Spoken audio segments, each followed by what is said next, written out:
이강민의 잡지사 11월호 5번째 페이지. 인도 고대 문명을 연구하는 고고학자이시죠. 고려대학교 문화유산융합연구소 김용준 교수님과 함께합니다. 어서 오세요. 예, 안녕하세요. 반갑습니다. 대전에서 올라오셔서 벌써 세 번째 시간인데요. 어떻게 뭐 네. 체력은 괜찮으십니까? 네, 뭐 강철 체력 충전하고 계속 하셔야죠. 근데 이제 이 강철 얘기가 나와서 그런데 네. 그 유명한 총균쇠라는 책 있잖아요. 제러드 다이아몬드의. 예. 그 쇠라는 번역은 좀 잘못된 것 같아요. 그럼 뭐라고 그래야 돼요? 강철이라고 해야 되거든요. 총균 강철. 왜냐면 쇠 체력 예. 이러면 약간 이런 느낌인데. 저 고고학자라서 그런데 이게 강철 뭐야, 체력이에요. 갑자기? 차라리 무쇠 체력은 괜찮습니다. 무쇠. 무쇠 체력. 그러니까 총균 무쇠는 말이 되는 것 같은데 예. 총균 쇠. 강철 체력을 충전하신 김에 네네네. 오늘 네네. 인도의 철기 시대 얘기를 해주신다고 네, 들었어요. 맞습니다. 네. 철기 시대에 대해서 알아보면 좋을 것 같은데 우리가 뭐 청동기 시대, 철기 시대 이런 식으로 막 금속 이름을 붙여서 시대를 구분하지 않습니까? 네, 맞습니다. 그 개념부터 한번 좀 짚고 가면 좋을 것 같아요. 네, 그렇죠. 뭐 우선 석기 시대는 뭐 돌을 쓰는 시대고, 근데 사실 인류가 최초로 썼던 금속은 네. 이 방송에서 소개됐는데 주기율표에서 금, 은, 동이 같은 줄에 있잖아요. 그렇죠. 예. 왜 그렇죠? 성격이 비슷해서요. 특히 네, 뭐가요? 녹는점이 비슷하기 때문에. 녹는 점이 비슷하구나. 예. 몰랐는데. 금, 은, 동이 이제 예. 한 1000도 정도에 비교적 낮은 온도에서 녹거든요. 네. 그래서 이제 금, 은, 동은 이제 고대에 한 1000도 정도 올릴 수 있을 때 활용될 수 있는 가능성이 있었는데 이미 금이 최초로 사용됐었습니다. 네.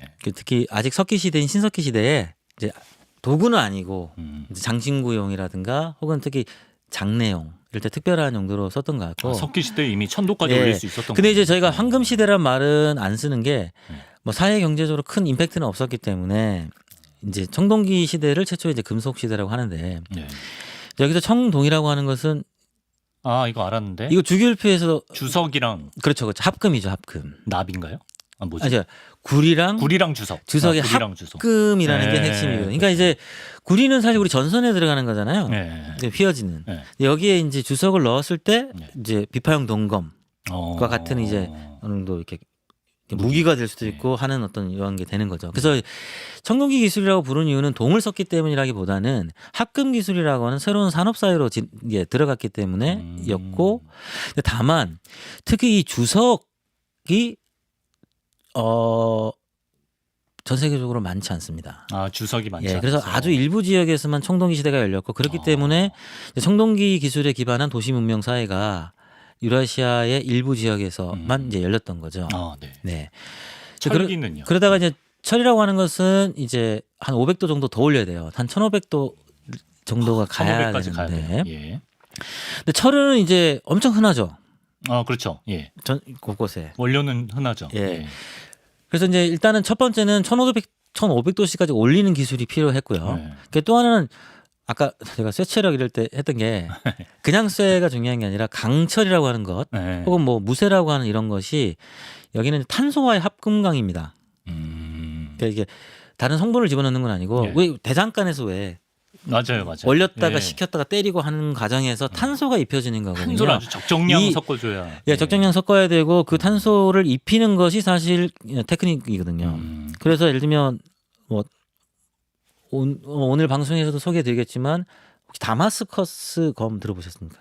다마스쿠스 검을 저희가 뭐 한번 다뤘었는데. 네, 그래서 네. 뭐 고대의 최고의 명품이라고 할 수 있죠. 네. 그래서 아마 서아시아의 다마스커스 지역에서 근데 그 원천 기술인 우츠 스틸이라는 게 있어요. 네. 그게 오늘 이야기할 인도의 철기 시대에 개발된 겁니다.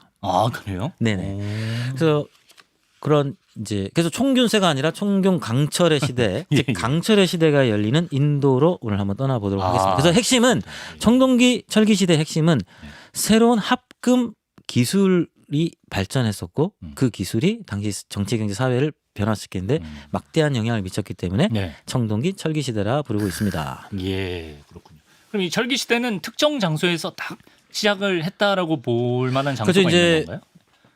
텔레비전의 사례처럼 네. 텔레비전도 발명되어서 이제 전 세계로 퍼진 거잖아요. 그렇죠. 그래서 대체로 특정한 한 지역에서 퍼졌다는 생각이 강했고 그 후보지가 오랫동안 히타이트라고 하는 오늘날 투르키에 히타이트. 있었던 곳이었습니다. 네.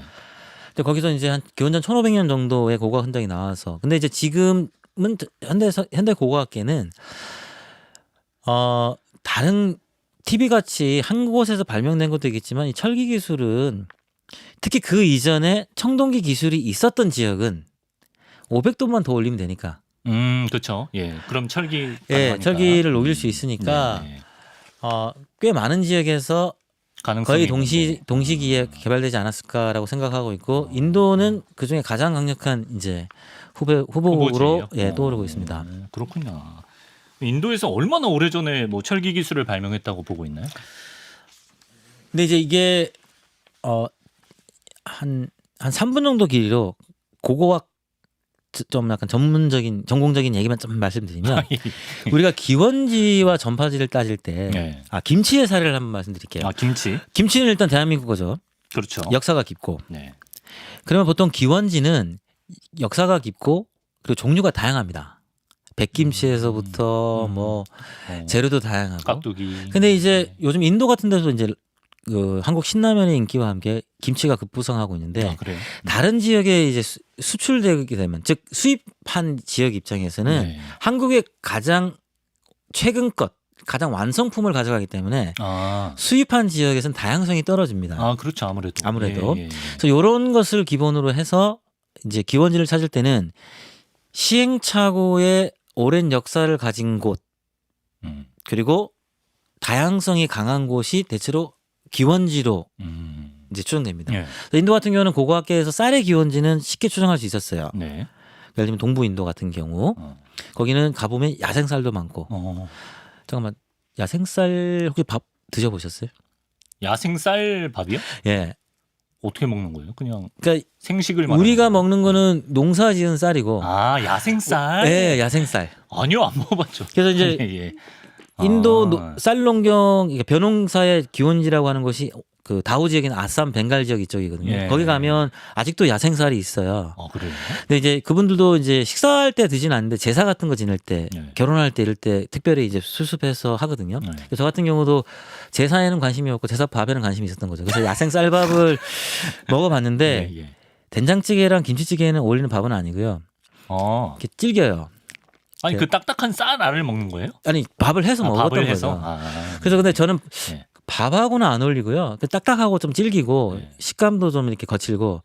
근데 언젠 우리 공항에서 문제만 없이다면 한 1kg 가져와서 뻥튀기 한번 해보고 싶다는 생각. 뻥튀기용이다. 어쨌든 찌개랑 먹을 용은 자, 그래서 아니고. 왜 그 아삼 지역이 이제 기원지로 이제 인정받냐면 야생쌀 등 쌀의 종류가 다양하니까. 예, 그 중에서 가장 농사짓기 좋은 게 밖으로 전파된 거죠. 전파된 거니까 다른 지역에 가면 그 쌀의 단조롭죠. 다양성이 이제 다양성이 줄어들고 그리고 그 지역의 고고학 흔적이 오래됐고. 네. 근데 이 철이 문제가 뭐냐면 한 100년 사이에 자 우리 대한민국이 한 30배 된다 그랬잖아요. 인도와 대륙이. 네네. 그 넓은 지역에 거의 한 100여 년간에 확 퍼져요. 그러니까 고고학자 입장에서는 이 100년이라는 거는 저희 입장에서는 너무 짧거든요. 그래서 지금 저희가 AMS 데이팅이라고 하는 과학적인 데이팅을 하는데 이 오차 범위가 있어가지고 100년 가지고는 어디가 기원지고 어디가 전파진지를 좀 추정하기가 어려운 좀 게 있어요. 그래서 고고학자는 뭘 찾냐면 시행착오의 역사를 찾고 있습니다. 초기에 뭔가 이것저것 해보고. 그러니까 이제 완성된 것을 발견해서 내가 이거 완성된 걸 발견했어가 아니라 그 이전에 시행착오의 흔적을 찾고 있는 거죠. 완성된 건 너무 빠른 시기에 다 퍼졌기 퍼졌으니까 때문에 초반에 그것으로 가기 위한 시행착오의 역사 좀 이상하게 들리시죠? 아니 이해했습니다. 네네. 뭔지 알겠어요. 찾았나요? 근데 이제 공교롭게도 이 시행착오의 흔적이 오늘 파키스탄 지역 그리고 북인도 지역, 남인도 지역에서 고르게 나오고 있어요. 실제로 이제 철을 녹여서 철기를 제작했던 시행착오의 흔적. 여기서 시행착오의 흔적이라는 거는 온도를 잘못 올렸다든가 탄소를 잘못 입혔던 이런 불량품 있잖아요. 불량품. 불량품 같은 그게 게 이제 나오고. 거의 히타이트의 초기 기술에 해당되는 그 시행착오의 역사가 공교롭게도 다 나왔어요 지금. 그래가지고 인도에서 고고학회 가면 시끄럽습니다. 그렇구나. 그러면 뭐 철기 시대에 완전 그 초창기에 인도 지역도 있었다고 봐야겠네. 시행착오의 흔적을 찾는다. 재밌습니다. 철기 시대 그 자체의 모습을 조금 더 들여다보도록 하겠습니다. 철기 시대 인도는 어떤 모습이었을지 궁금한데 전쟁이 굉장히 많았다고 하더라고요. 그러니까 뭐 인도뿐만 아니라 전 세계 각 지역에서 네. 특히 이제 철기 기술이 도입되면 뭐 대표적으로 춘추전국 시대를 떠올리면 되겠죠. 중국에 그 전쟁 그 과정에서 이제 우리가 흔히 말하는 영역 국가가 발전하는 시기가 오죠. 근데 인도도 이 이제 철기의 도입과 함께 네. 우리 한국사로 치면 뭐 부여, 고구려, 옥저, 동해, 삼한 뭐 이런 시기 있었잖아요. 예, 초기 국가라고 있었죠. 하는데 그 시기 그 비슷한 시기가 이제 인도 전역에 펼쳐진다라고 생각하시면 되는데요. 네. 그래서 인도와 대륙 전체에 음. 어떤 그 하라파 문명 시대에 없었던 지금 지난 시간 하라파 문명 같은 경우에는 이 5개의 큰 도시가 있었지만 서로 뭐 싸우거나 이런 예, 그래서 구조가 청동 아니었잖아요. 같은 경우도 무기가 네. 있는데 네. 사용한 적이 없고 그렇죠. 네. 검 같은 경우도 날카로운 흔적도 없고 네. 그러니까 전쟁의 긴장 텐션이 전혀 안 보이는데 흔적이 안 보이는데 지금 이야기하는 이 시대가 되면 철기 시대에는 살상용 무기라는 게 100% 확실시되는 근데 그런 유물들이 많이 발견되고 네. 그래서 어쨌든 그 춘추전국 시대와 같은 패권 경쟁의 시대가 인도와 대륙에 열리죠. 네. 그리고 마침 아까 말씀드린 그 기술이 전국에 퍼졌기 때문에 전국이 자웅을 겨루는 진짜 춘추 전국 시대와 같은 네. 인도 말로 뭐라고 하면 좋을까요? 뭐 네. 인도 말로 오래된 시대. 이것도 어떤 특정한 지역 이름을 잘못 붙이면 남인도 고고학자 그렇죠. 뭐 서운하고 하니까 좀 더 생각해서 이름은 저희한테 네, 다음에 알려주시고요. 한번 네. 예, 알겠습니다. 근데 이제 하라파 시대, 청동기 시대에는 오히려 이제 도시민들의 어떤 복지나 이런 건 좋았다고 하셨는데 네. 오히려 막 전쟁하고 이러면은 삶의 질은 더 떨어질 것 그러니까 같은데. 이게 인도의 국사 선생님들이 그런 얘기를 해요. 네. 국가가 없었던 하라파 문명을 이제 약간 특히 이제 국뽕을 좀 넣어서 자랑스러운 우리 조상들의 뭐 초대 뭐 고대 문명 이럴 때 네. 특히 이제 이집트와 많이 이제 비교를 하는 거죠. 네. 피라미드와 신들의 사원을 지으면서 사회적 재화를 낭비했던 사회가 행복한 사회였을까? 도시와 사람들의 패션, 사람들의 어떤 복지를 그렇죠. 위해서 투자했던 네. 나병 환자를 이렇게 대우해줬던. 대우해주는 인더스 문명, 하라파 문명이 훨씬 더 나은 그렇죠. 사회였을까라는 네. 자부할 수 있어요. 일리가 예, 있죠. 예. 근데 이제 시대는 뒤 시대고 예. 그리고 국가라고 하는 그 흔히 우리 인류 문명사에서 발전이라고 평가하지만 네. 국가가 처음 생기는 시대의 진상을 들여다보면 특히 이 시기의 도시 같은 경우를 보면 네. 대규모 노역이 동원되어서 강의 물을 끌어들여서 도시를 방어하고 높은 수십 미터 두께의 그러니까 우리 풍라토성과 같이 매우 두껍고 높은 네. 도성이 쌓이고 도시 내부의 주거지들의 재료는 네. 그 이전에 하라파 문명 시대의 모든 구운 벽돌이 가정집에 사용되었다면 더 이상 뭐 지푸라기 이런 건가요? 그러니까 그냥 흙집을 짓고 사는 거죠. 말린 예, 벽돌 정도. 예. 그리고 사이즈도 달라요. 즉 저렴하게 그런 벽돌 같은 걸 공급해주는 대형 건축회사도 없었던 것 같아요. 그러니까 별로 중요하지 않았던 거죠. 근데 거기에 뭐 건축사에 돈을 대면서 그 집을 지을 수 있는 여력도 없었던 것 같고 그리고 예를 들면 하라파 문명 시대에는 잘 정비된 상하수도 시설뿐만 아니라 우물, 화장실들이 있었던 그러니까 고대 로마 정도를 제외하면 고대 사회 심지어 중세 혹은 근대의 파리도 네. 모헨조다로의 비견이 안 되거든요. 위생시설 도시 복지의 차원에서. 예.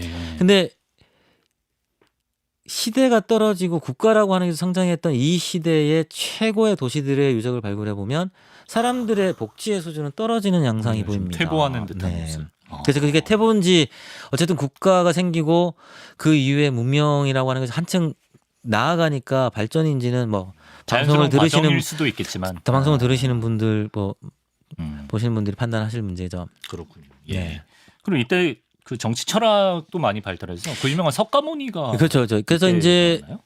철기가 일으킨 패권 경쟁의 시대 네. 속에서 도시가 성장하고 국가가 성장하는 시기에 그리고 확실히 전쟁이 있는 시기에는 아무래도 뭐 중국도 그랬지만 그 제자백가 그렇죠. 사상이 된 것처럼 이때 이제 삶이란 무엇인가, 우리 인간이란 무엇인가, 그리고 우리 사회는 어떠해야 되는가와 같은 우리 인간을 중심으로 놓는 철학, 그리고 우리 사회가 어떻게 운영돼야 되는가에 대한 이런 철학이 발전했었고 그 시대를 대표하는 인물이 자인교의 창시자인 마하비라 그리고 불교의 창시자인 석가모니 같은 분이 있을 이때구나. 거고 다만 남쪽은 남쪽. 예. 남쪽은 이게 인더스 겐지스 대평원처럼 쫙 드넓이 펼쳐진 곳이 아니고 네. 데칸고원 그다음에 화강암 산지가 많아서 약간 지역적인 부족 연맹이 형성됐었어요. 아, 네.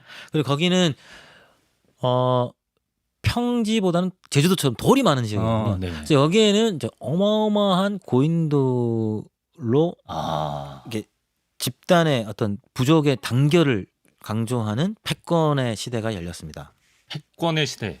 오늘 이제 인도 철기 시대 관련해서 저희가 좀 집중적으로 알아볼 게 바로 이 고인돌 유적입니다. 그렇죠. 좀 소개를 좀 해주시죠.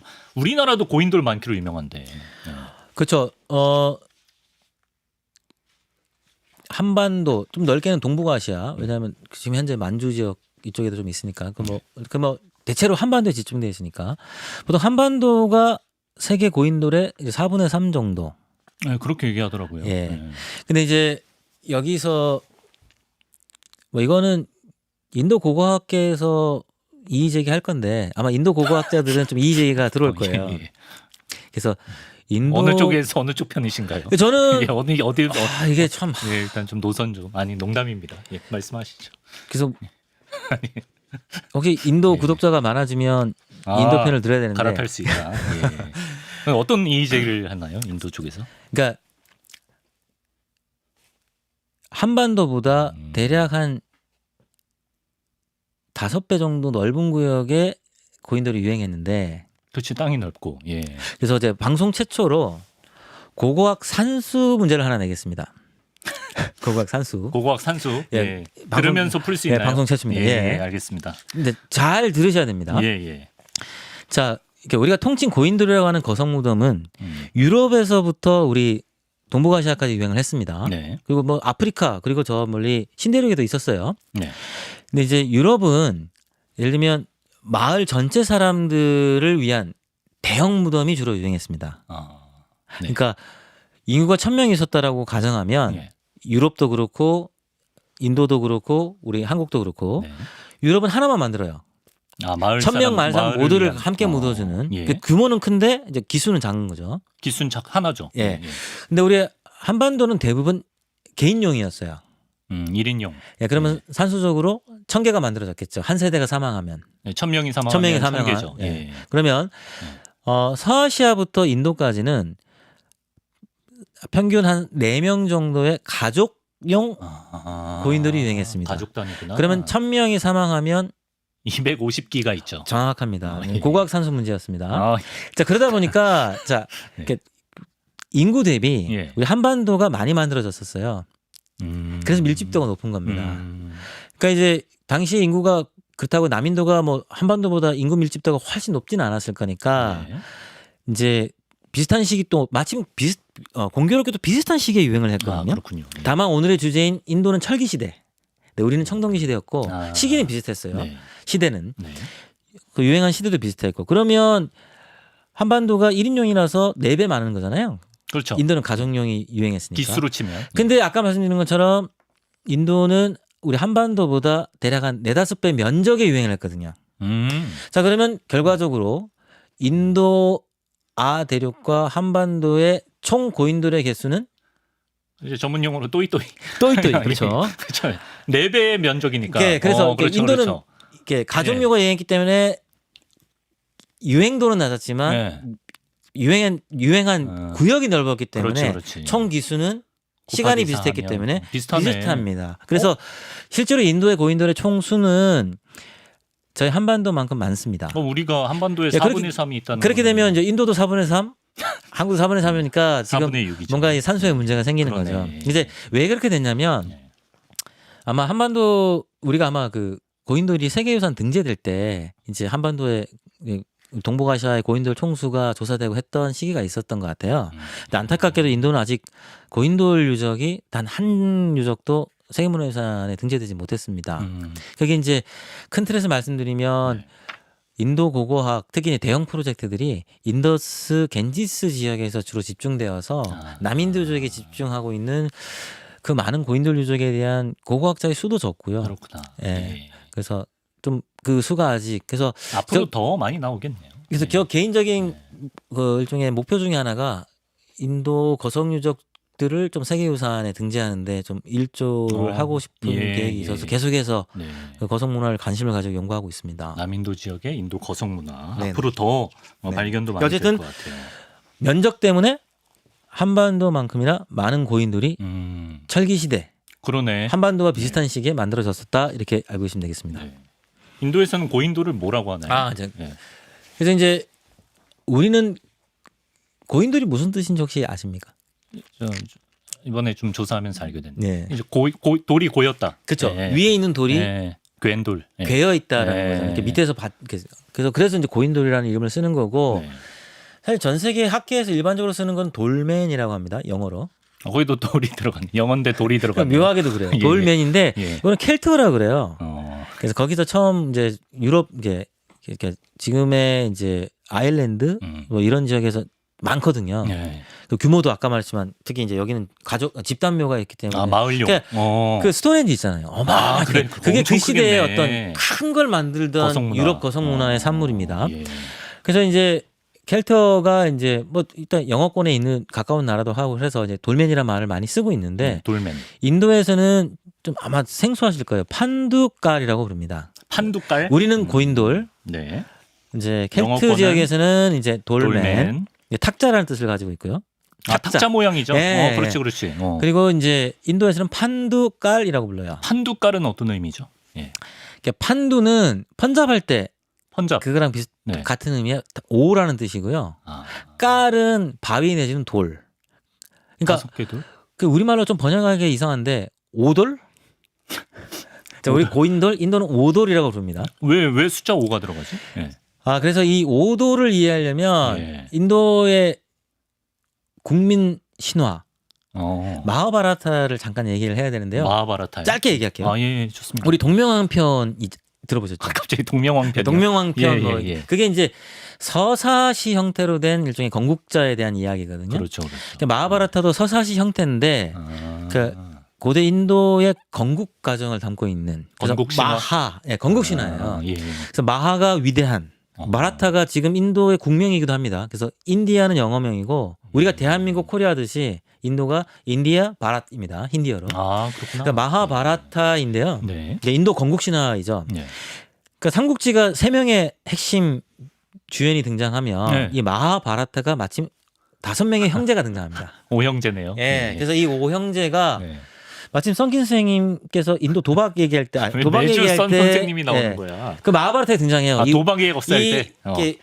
이게 왜 우리도 왕실이 네. 특히 이제 왕비가 여러 명이면 가계도가 복잡해지잖아요. 그렇죠. 그래서 어느 왕비의 후손들이 왕권을 계승해야 되느냐 뭐 이런 문제 때문에 뭐 도박을 해가지고 뭐 이런 것도 나오고 하는데 어쨌든 이야기는 이래야 되잖아요. 네.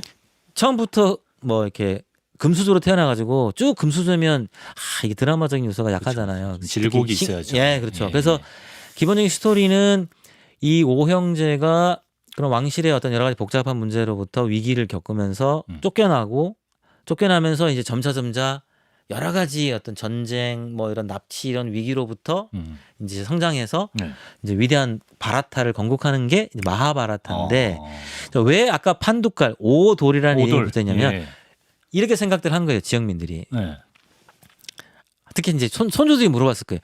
할아버지 저건 누가 만들었어요? 저 고인돌 보고. 그러니까 이제 또 이게 교육적이거든요. 이게 어떤 힌두교의 윤리, 철학, 그 5형제가 가지고 있는 어떤 이 성인군자들의 여러 가지 교훈적인 이야기에서 할아버지가 건전하기도 하니까 옛날에 마하바라타 얘기를 살짝 하시면서 이 지역에서 마침 큰 전투가 있었는데 마침 그때 우리 아군의 그 손실이 너무 커서 돌로 왜냐하면 그 5형제의 영웅이니까 힘이 세거든요. 그렇죠.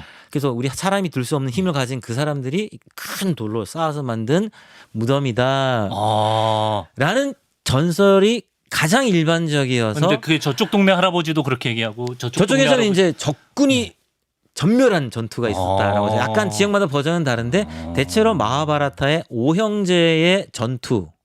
그래서 오돌이 설명도 잘 되죠. 손주 입장에서는 힘이 센. 그렇죠. 그러니까 이렇게 된 겁니다. 교육적이기도 하고. 그래서 인도에서는 이제 판두깔 오돌이라고 부른다. 네. 그렇군요. 실제 그 학명입니다. 인도 네, 판두칼. 고인돌에서 부르는 예. 우리가 고인돌이라고 부르듯이 이제 인도에서는 판두칼이라고 부릅니다. 네. 또 소개해 주실 전설이 있으시다고 들었는데요. 그리고 이제 특히 혹시 성혈이라는 걸 들어보셨어요? 우리나라 고인돌에도 일부 성혈이 새겨진 고인돌이 좀 있거든요. 성혈이 뭐죠? 요거는 사진을 좀 보고 네. 저기 지금 저게 제가 지금 직접 발굴했던 고인돌 덮개돌에 이게 구멍이 좀 나 있잖아요. 아, 저기 덮개돌이군요. 예, 성스러운 예. 구멍이라 그래가지고 한자어로 성혈이라고 부르고 영어 학명은 컵 마크라고요. 뭐 컵으로 꼭 찔렀다. 뭐 컵 마크. 예. 예. 제가 생각할 때 영어 이름보다는 우리 이름이 훨씬 좋은 것 같아요. 성혈. 성스러운 구멍. 그러니까 저기 특히 이제 저 성혈이 있는 고인돌이 발견되는 지역에서는 네. 인도의 2대 국민 신화 라마야나가 있거든요. 2대 국민. 아까가 1대고요. 예. 예. 그러니까 예. 라마라는 또 성군의 일종의 건국 신화예요. 네. 근데 여기는 일종의 거의 주연급 조연이 등장하는데 손오공의 모델이 된 인도의 원숭이 신 하누만이 핵심적인 조연으로 등장합니다. 아, 원숭이 신 하누만. 예, 그래서 이 라마라는 그 성군이 이제 강력한 적국과 큰 전투가 있을 때마다 네. 혁혁한 공을 세우는 핵심적인 당시 군대의 장수였거든요. 아, 이 하누만이 손오공 모델이에요? 예, 원숭이 신이고 이제 구법승 현장법사 같은 분들 통해서 불교가 알려지면서 중국에서 이 하누만을 모델로 해서 손오공이 탄생했다는 게 정설입니다. 네. 손오공 하면 당연히 힘이 세죠. 힘 세죠. 예, 그래서 아까 그 특히 손자국이 하누만이 이렇게 바위를 들어서 저 멀리 있는 왜냐하면 실제로 고인돌들은 네. 이제 지금 방송에서 판두칼이라고 해야 되겠네요. 네. 이런 인도의 판두칼들도 큰 돌이 많으니까 특히 멀리서 온 채석에서 멀리서 온 것도 많거든요. 네. 그래서 하누만 신이 이렇게 들고 왔다. 이유는 비슷합니다. 아, 근데 구멍이 못해도 한 30개 되는 것 같은데 그러면 한번 내려놨다가 또 들고 이랬나요? 아, 중간중간에 이제 무거우니까 우리도 예. 이렇게 무거운 거 들고 가다 보면 이렇게 위치를 한 번씩 바꾸잖아요. 아, 그런 느낌으로. 예. 근데 그렇게까지 논리적으로 모르겠어요. 그래서 죄송합니다. 비슷한 상황에서 예. 할아버지가 라마야나도 당연히 이제 네. 힌두교의 어떤 윤리관이 담겨 있는 그 일종의 신화거든요. 그래서 이제 건전한 내용을 손주에게 소개를 하면서 하누만이 돌산에서 가져와서 비슷합니다. 적군의 희생을 기리면서 만들어 주었거나 우리 아군의 희생이 있을 때. 네. 그래서 주로 안쪽에서 인골의 흔적이 발견되면 네. 하누만은 원숭이 부대거든요. 예. 그러면 이제 적군. 아, 그렇구나. 예. 근데 그게 없을 때는 네. 아군. 어. 그러면 원숭이 뼈는 왜 없어요? 빨리 썩어 원숭이 뼈는. 실제로 원숭이 뼈가 빨리 썩거든요. 왜냐면 얇아. 실제로 그래요? 과학적이네. 뭐 그런 어떤 이야기가 있는 거죠. 그래서 기본적으로 인도의 고인돌들은 이제 성열이 있어요. 예.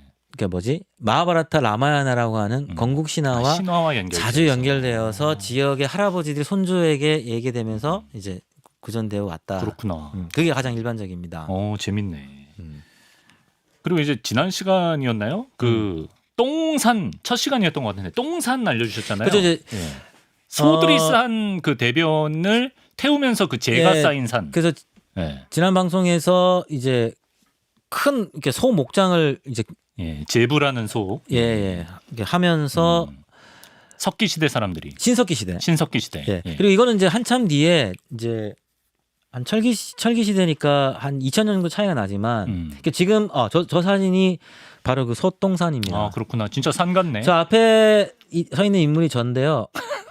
지금보다는 머리가 많이 검네요. 그러네요. 예. 수치 많으시네. 한 10년 전인 것 같습니다. 네. 저희가 이제 그래서 좀 사진을 유심히 보시면 하얀색 재의 흔적이 보이실 거예요. 태워서 이제 전기적. 그러니까 정확하게는 이제 소의 목장이 있었던 거고 태우고 하면서 올라갔던 거죠. 네. 예. 근데 저것도 인도 거성 문화랑 연관이 있나요? 저게 유행했던 지역이 마침 고인돌이 많은 지역이에요. 고인돌 이렇게 신석기 시대도 지나고 철기 시대도 지나고 또 한 1000년이 흐른 거죠. 이렇게. 그렇지. 근데 이제 그 당시에는 고고학자가 없었으니까 저게 두 개가 뭐 그 당시 할아버지가 그거는 한 6000년 됐고 저거는 한 3000년 됐단다. 이건 몰랐을 거 아니에요. 그렇죠. 둘 다 오래돼 보이니까. 자 이제 설명이 필요한 겁니다. 네. 할아버지가 창작을 많이 해야 돼. 예. 신기한 게 많아. 그렇죠. 예. 자, 그래서 예. 일단 손주가 예. 저건 뭐예요?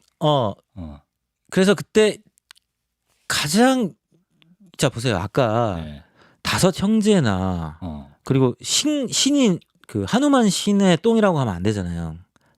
아무리 영웅적인 분들이라도 똥을 저렇게 높이 쌓아놨다 이러면 좀 이상하잖아요. 할아버지가 생각할 때도. 영웅적인 분들이기 때문에 안 되는 거죠. 그리고 예. 아무리 그래도 그렇다고 그 마하바라타의 5형제나 하누만이 그렇다고 좀 엄청난 거인 이런 건 아니거든요. 근데 저기 산이 너무 높아. 그러다 보니까 저런 경우에는 다른 게 필요하네. 저 지역에 있는 똥산과 더불어서 고인돌을 설명하는 독특한 지역 시나리오가 이제 할아버지들에서 만들어지는데 예. 이제 식인 거인 이야기가 이제 나옵니다. 아, 식인 거인? 예, 그래서 이제 식인 거인들이 소나 사람을 잡아먹고 똥을 싸고 야.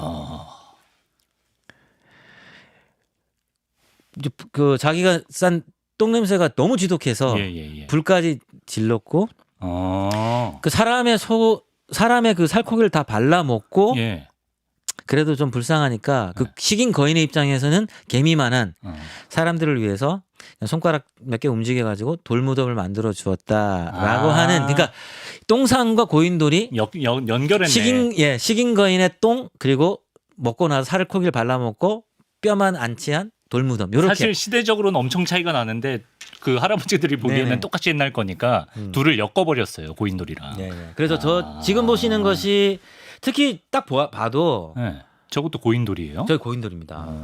저는 개인적으로 해서 인도의 스모프 마을이라고 하는데 느낌 있다. 직접 가보면 꽤 큽니다. 그래서 한 3, 4인이 합장될 수 있는 가족묘예요. 그러니까 저기랑 아까 소똥이 같이 있는 거죠. 그러니까 저기는 시나리오가 이렇게 잡혔던 겁니다. 할아버지들에 의해서. 됐죠?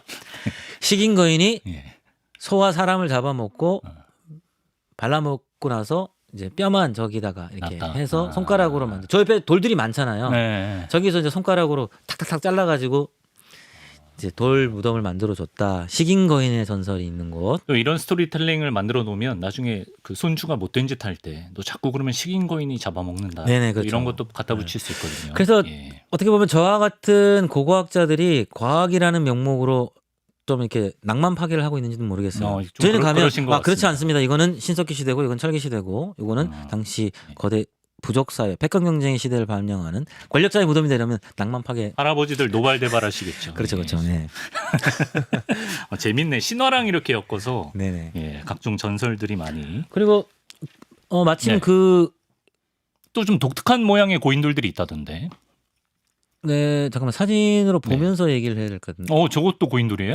네, 그래서 저게 이제 인도에 있는 대표적인 고인돌인데 아까 거기 있는 것도 근접해 보면 저렇게 생겼어요. 근데 실은 이제 최근에 이제 요가 수행자가 한 건데 가운데 구멍이 보이시죠? 저 구멍이죠? 네네. 엄청 큰 구멍이 하나 있네. 그래서 꽤 큽니다. 그래서 축구공이 지나가는 정도 최소한 대체로. 저 왜 있나요? 저거를 우리가 한자어로는 영혼이 왔다 갔다 한다 해서 혼 구멍. 그 영어로 학명은 포트홀이라고 부르는데요. 저게 이제 서아시아에서부터 서아시아라고 하면 오늘날 이스라엘 지역, 그리고 카스피의 연안 지역, 그리고 인도 지역에 유행했던. 그렇구나. 그러니까 고인돌이 세워졌을 때부터 있던 거예요. 그래서 이유는 만들 때 저렇게 만들었다. 이유는 아까 말했던 가족묘잖아요. 그럼 가족이 한꺼번에 사망하지 않기 때문에 할아버지, 그다음에 할머니, 그 위에 아버지가 돌아가시면 그 위에도 무덤 이렇게 추가장을 해야 되기 때문에 저게 필요했던 것도 있고. 그리고 아마 당시에는 죽은 이들이 계속 우리 곁에 살아간다라고 하는 죽은 이들의 집이라는 개념이 좀 있었던 거 아닐까 생각돼요. 좀 약간 소통의 창구 느낌인가 보다. 네네네. 구멍이. 그래서 아까 말씀드렸지만 우리 한반도의 고인돌하고는 이제 모양이 좀 다르네요. 무덤에 대한 컨셉도 좀 많이 다르죠. 이제 1인용 가정용이 유행했던 것도 좀 다른데 기본적으로 규모가 특히 내부 공간이 좀 커야 되고요. 우리는 대체로 위에 덮개돌이 무거운 경우가 많거든요. 덮개돌이 좀 작네 저기. 그리고 특히 우리 한반도 남부 쪽에는 우리가 바둑판식 고인돌이라 그래가지고 사람이 묻히는 곳이 지하에 있는 곳이 많습니다. 그 얘기는 약간 좀 폐쇄적이에요 무덤이. 근데 인도는 영혼도 왔다 갔다 하면서 죽은 조상이 계속 우리 곁에 있으면 더 좋은 거 아닐까라는 그런 생각이 있지 않았을까. 그리고 버섯 모양 고인돌도 있다던데 사진을 띄워드리겠습니다. 이것은 인도 서남 지역에 특별히 유행하는 건데요. 좀 아슬아슬하게 서 있네요 덮개돌이. 밑에 받침돌 보면 돌이 하나가 아니고 이렇게 가운데로 쏠리게끔 여러 장의 돌들을 쌓은 거죠. 저 안에 이제 돌아가신 분이 안치되는 거고요. 아, 네. 무슨 모양으로 보이세요? 이제 버섯이라고 하니까 버섯으로 이미 프레임이 짜여졌어요. 자, 아까 바위는 깔이라고 했고요. 네. 판독깔 할 때. 예. 근데 저거는 토피 깔이라고 부르는데 토피. 예. 탑인가 보다. 탑. 아닌가? 아니다. 아닙니다. 그 지역 지역 방언이라 예. 삿갓. 아, 예. 뭐로 보이세요? 저거요? 저기 과속방지턱. 저도 예. 사실 예. 그 버섯하고 제일 비슷하거든요. 어. 근데 지역에서는 우산하고 닮았다 그래서 우산 토피가 닮았네. 우산인데 이게 왜 우산이냐면 예. 자, 저 서남 지역이 예. 우기 때 비가 내리면 그러니까 우리 스콜이라고 그러나요? 스콜. 근데 앞이 안 보일 정도로 몰아칩니다. 잠깐 짧게 치고 빠지는 거예요. 예. 그리고 바람도 엄청 세요. 예. 그래서 사실은 우산 대가 있는 우산은 부러지겠네. 실용적이지가 않아요. 그러네. 다 들어오겠네. 그래서 저 지역에서는 우산을 어떻게 쓰냐면 그러니까 이렇게 대나무로 엮은 큰 소쿠리라고 생각하시면 됩니다. 저 야자나무 같은 걸 엮은 거에다가 방수 처리를 해가지고 이렇게 들고 다니거든요. 실제로 우산이 다 저렇게 생긴 그게 거예요. 토피구나. 그래서 저거는 토피깔로 부르는 서남인도 지역에 유행하는 고인돌이고 개인적으로 참 좋아하는 고인돌입니다. 참 너무 이쁜 것 같아요. 예뻐. 예. 그죠? 최고인돌. 예. 그렇습니다. 그리고 요거 같은 경우는 연꽃형 고인돌? 이게 왜 그러냐면 네. 이게 지금 당시 제가 요 유적을 답사할 때만 해도 저희 팀이 드론이 없어가지고 위에서 찍었으면 더 좋았을 텐데, 그러니까 가운데 고인돌이 있고 네. 바깥쪽은 연꽃처럼 이렇게 둘러준 거예요. 그래서 지금 바깥쪽으로 둘러 있는 게 네. 가운데 고인돌이 있고 바깥쪽에 연꽃처럼 이렇게 돌판으로 꽃잎을 만들어준 거라 생각합니다. 이것도 엄청 유행했고 밀푀유 나베 느낌이고. 예, 이게 마침 연꽃이 인도 힌두교 불교의 상징이거든요. 예. 그래서 특히 이런 연꽃 고인돌은 100% 네. 아까 마하바라타 라마야나라고 하는 그 신화와 위대한 성군 성자들과 연결되는 신화를 가지고 있습니다. 야, 특이한 게 많다. 예. 그래서 이제 뭐 할아버지가 좀 우리로 치면 MSG 인도 말로는 마살라를 친다고 그러는데 그 다섯 형제가 특히 그러니까 손주가 할아버지 저 중에서 특히 크고 특히 연꽃잎이 화려한 거는 왜야? 이렇게 물어봤을 때 마치 진짜 애지중지하던 뭐 측근 부하가 있었는데 마침 그렇죠. 이 마을에서 그 측근이 자랑스러운 우리 가문의 뭐 삼촌이었어. 뭐 이렇게 하면서 이제 그렇지 살이 붙는 거죠. 예. 인도 할아버지들이 재밌으시네. 그래서 실제로 인도 고고학유적 답사하면 그 지역에 있는 할아버지들을 꼭 면담을 합니다. 실제로. 그럼 진짜 너무너무 재밌는 얘기가 많아요. 필요 있겠네요. 예. 네, 교수님 흥미로운 건 이 고인돌들이 단순한 무덤 이상으로 이제 불교 전파와도 관련이 깊다고 들었는데요. 네. 어떻게 불교랑 연결이 되죠? 자, 그래서 지금 철기 기술이 인도와 대륙에 번지면서 패권 경쟁의 시대가 되고 아까 북인도에서는 이제 실제로 석가모니와 같은 철학자의 시대가 열렸고 지금 남인도에서는 쭉 봤던 이제 거대한 돌무덤의 시대가 열렸던 거잖아요. 그 후에 이제 시대가 흐르면서 이제 아무래도 좀 고도로 좀 세련됐던 북부의 철학 석가모니의 생각이 남인도로 이제 전파되는데 자 아까 인더스 강과 겐지스 강에 돌이 없다고 했잖아요. 돌 없어요 거기. 근데 이제 그 지역에서도 큰 무덤이 유행을 했었는데 돌이 없으니까 이제 큰 무덤을 만들면 어떻게 만들어야 될까요? 흙으로. 그렇죠. 그래서 그 지역에 유행했던 게 수투파입니다. 수투파요? 흙과 벽돌로 쌓은 것을 수투파라고 하는데 수투파는 탑이라고 보통 이제 우리가 알고 있는데 사실 우리 한국에서도 우리가 그 유력자의 무덤 주인을 아는 경우 예를 들면 문영왕릉 능이라고 하고요. 그렇죠. 이름을 모르면 총이라고 하거든요. 예를 들면 뭐 천마총. 그래서 우리말로 하면 이제 석가 능이 바로 수투파예요. 왜냐하면 거기에 그 안치된 주인을 알고 있으니까 석가모니라고 하는 석가모니 석가탑이네. 그러니까 어떻게 보면 근데 문영왕탑 그러니까 인도인들이 왔을 때는 문영왕탑이네 이렇게 되는 거죠. 그럼 수투파는 한 개인가요? 아니요. 최초로 경전에 의하면 5개를 만들었다고 합니다. 왜냐면 화장을 하면 그 살이라고 하는 걸 나눌 수가 있으니까 8개가 만들어졌는데 어쨌든 그 지역에서 석가모니 때문에 생긴 게 아니라 그 지역에 유행하고 있었던 거예요. 석가모니는 왕족이기도 하셨고 그래서 이제 만들었는데 어쨌든 그쪽에서는 이제 큰 무덤이 만들어지는 문화가 있었고 남쪽에는 흙이 많지 않으니까 돌로 만드는. 그러니까 사실 똑같은 아, 거예요. 그러네, 컨텐츠적으로는. 아, 거기 돌이 없어서 큰 능을 만들고 밑에는 큰 고인돌을 만들고. 재료의 이렇게 차이네. 예. 그래서 사실은 컨텐츠적인 측면에서는 문화적인 코드에서는 비슷한 거죠. 그래서 이제 이 불교가 전파될 때 남쪽에 갔습니다. 네. 저 스님들이 큰 능을 만들려고 해요. 네. 흙이 없으니까 뭘로 만들었겠을까요? 거기 돌은 있나요? 고인돌이 많은 그렇죠. 데니까. 돌로 만들겠죠. 그럼. 그래서 석탑은 남인도에서는 고인돌이죠. 아, 그렇죠. 석탑은. 아, 그러니까 사실은 같은 물론 거다, 이제 결국엔. 북인도의 그 전쟁과 도시와 국가의 시대에 깊이 있는 철학적 고민의 컨텐츠도 중요했지만 당시 탑이라고 하는 걸 신앙하던 그 북인도의 탑 신앙과 마침 남인도에 유행하고 있던 거성 무덤의 이 컨텐츠가 유사했기 때문에 아, 언어와 문화와 역사가 지금까지도 다른 남인도로 불교가 전파되는 건 사실 국제 전파거든요. 네. 언어가 다르고 역사가 국제 다르니까. 전파다. 그렇죠. 네.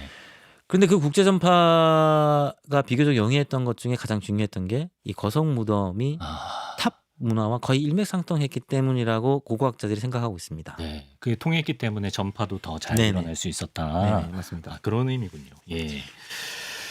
자, 이제 마칠 시간입니다. 인도 철기 시대 정리하면서 총평 한 말씀 듣고 마칠까요? 네, 그래서 아까 잠깐 내용 중에 나왔지만 네. 인도의 철기 시대는 좀 이중적인 것 같아요. 새로운 국가의 시대, 그리고 전 세계적으로 매우 깊은 영향력, 임팩트를 남기고 있는 불교와 같은 고전 철학의 시대이기도 하지만 네. 전쟁과 이런 것이 생김으로써 일반적인 사람들의 삶의 복지가 증가한 시대라고 평가하기는 좀 힘든 면도 있다라고 생각되어지거든요. 네. 안타깝게도 이제 이 거성 무덤이라든가 이런 유적의 인고를 네. 하라파 문명 시대와 비교해 보면 건강 상태도 나빠진 걸로 추정돼요. 평균 신장도 줄어들었습니다. 아, 사람들의 건강 예, 상태가 예. 그것도 아마 인류학적인 민족의 차이가 발생해서 그런 것도 있지만 가장 유력한 이유는 영양학의 쉽지 않은 시대였네. 예. 그런 측면에서 비단 인도사뿐만 아니라 철기라고 하는 것이 가져온 새로운 테크놀로지가 가져온 시대 변화가 과연 인류사의 어떤 진보의 시대였는지 아, 예. 아니면 어떤 불행의 시작이었는지 그런 것이 그런 것을 한번 생각해 볼 수 있는 시대가 인도 철기 시대가 아닌가. 그러네요. 인도 고대사 3부작 이렇게 김용준 교수님과 3주에 걸쳐서 해봤는데 어떠셨나요? 저는 너무 즐거웠는데. 네, 예. 저도 개인적으로 너무 재밌고, 네. 네. 그 썬킴 씨에 대한 팬심을 매회 드러내셔서 네네. 나중에 두 분이 꼭 만날 날, 네. 잡지사에서 저도 만날 날. 어쨌든 인도와 인연을 맺은 지 지금 한 25년 돼가서 볼리우드식으로 해보려고 했는데 재밌게 잘 했는지 모르겠습니다. 아, 썬킴에게 영상 편지 쓰라고 지금 하는데 하나 하시겠습니까? 예. 네, 썬킴 선생님 제가 광산 김씨입니다. 아이, 끝까지 진짜 알겠습니다. 화답을 저희가 따로 전해드리겠습니다. 다시 뵐 날을 기대하면서 김용준 교수님과 함께했습니다. 말씀 고맙습니다. 네, 감사합니다.